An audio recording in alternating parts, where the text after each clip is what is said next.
Now, the Competition Tribunal has approved with conditions the Takatso Aviation-South African Airways deal. The proposed merger will see Takatso acquiring a 51% stake in the cash-strapped state-owned carrier. Takatso Aviation spokesperson Thulasizwe Simelane joins us now for more on this story. Thulas, good to have you, and thank you very much for your time tonight here on In Focus. It's just the latest news. I mean, literally coming in the last 4 hours. Spoke to the Cabin Crew Association. They had hardly read the statement. It's not much of a statement, as the reasons are still going to be given later for this decision. But two things that we are picking up certainly is that at least you have gone over one of the hurdles that you needed to go over, which is the Competition Tribunal. And now they have set other hurdles that would need to be fulfilled, two of them being a moratorium on the employment question, and then the minority shareholders getting rid of that stake. Are those things that you see as achievable? Well, good evening, Thabo. Today has been truly a historic day for the transaction, which will see Takatso Aviation acquire a controlling stake in SAA in a strategic equity partnership with the Department of Public Enterprises, government. It's a historic day in the sense that, the clearance by the Competition Tribunal brings us sort of within the trajectory, a clear trajectory towards the full implementation of the transaction as envisaged. The conditions that you talk about are not new. They're not coming out of the Competition Tribunal as new conditions. These are the exact conditions that had been recommended by the Competition Commission, which had done a thorough investigation of this large merger in terms of the competition laws of our country. The Competition Tribunal has concurred with the Competition Commission on those two conditions, the one being the divestiture of Takatso minority shareholders to deal with concerns that the Commission had around the potential for competitively sensitive information being exchanged between aviation sector competitors through this particular transaction through Takatso. So we have to deal with that divestiture before the merger, the transaction is fully implemented, and also the commitment, that condition that says there can be no merger-specific retrenchments, and a certain minimum number of employees has to be maintained at SAA over the next 5 years. So we certainly believe that these are conditions that can be achieved, and the engagements with the minority shareholders are ongoing, shareholders engaging about how to realize and fulfill this condition of a divestiture. Yeah, let's start there. There was concern, for example, around particular expertise that the minority shareholders were bringing into the deal. The fact that I know it's been reported that they are willing to part with those shares, however, it's being unfortunate on their part. But does them parting with the shares also mean parting with the otherwise expertise that would have been needed to turn this airline around? It's an important question, Thabo, and it comes up quite a lot, and it's only fair that it should come up, because if they are, because we have global aviation and ceramics, and between them a lot of expertise in terms of running airline businesses, aircraft crew maintenance, and insurance, certainly in the case of global aviation, and the expertise in terms of ceramics, in terms of managing airlines. But what that question always leads to, is an answer and a response that says it was never envisaged to be the plan that these shareholders would be involved in day-to-day operations of SAA and directing the technical operations at SAA. That was never really the plan. Their expertise was valuable in terms of how to structure the transaction such that technically it makes sense for SAA. Remember that SAA has not all the capacity, but at the moment it actually does have capacity, technical capacity, which in terms of this condition that we have, we cannot just willy-nilly, enforce retrenchments and basically just get rid of people. But the capacity that is there will be retained and fully utilized, but it will be buttressed and fortified and supported even more with any additional expertise that might be needed, including local expertise, international expertise. So it's not as if the day-to-day technical capacity at SAA will be lost by the loss of these minority shareholders who granted had the capacity that was needed in terms of informing how to structure and make a business case for an efficient and a sustainable SAA. Let's talk about that technical capacity, because I spoke to the Cabin Crew Association before I spoke to you. They are concerned, and they're still awaiting, I suppose, to get the full sense of the reasoning and the conditions of the tribunal.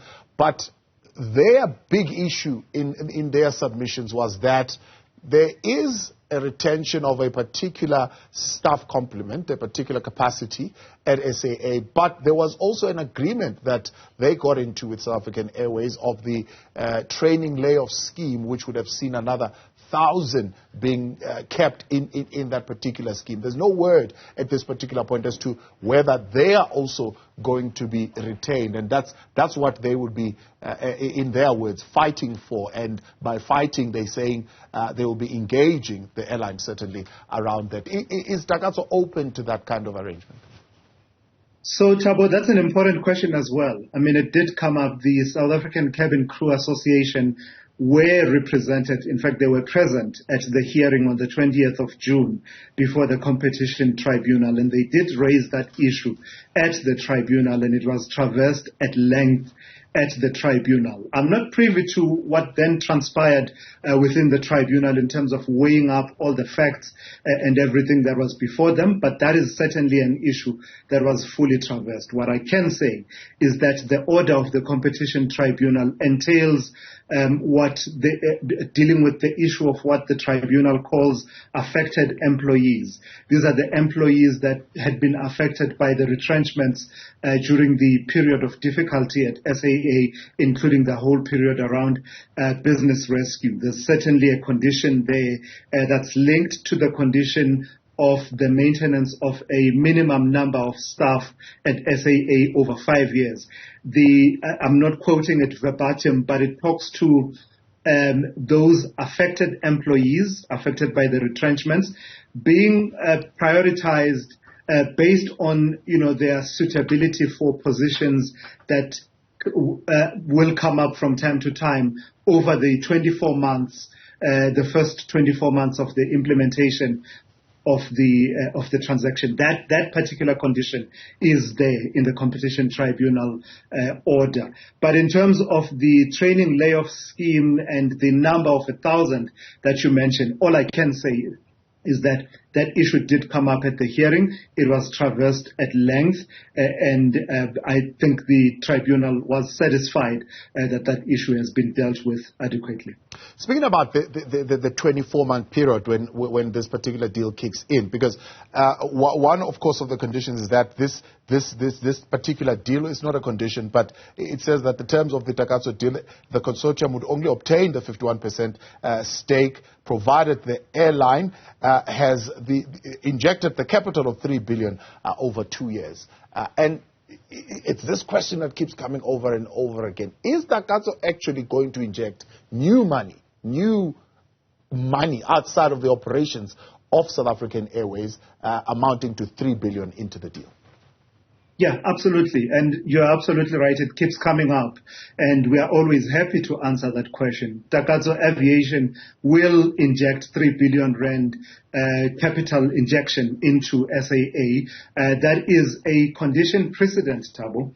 This means that until this and other conditions precedent, and there's a long list between the parties to the transaction that need to be fulfilled before we can say that we have closed on the transaction and we've reached finalization and we are now ready for implementation.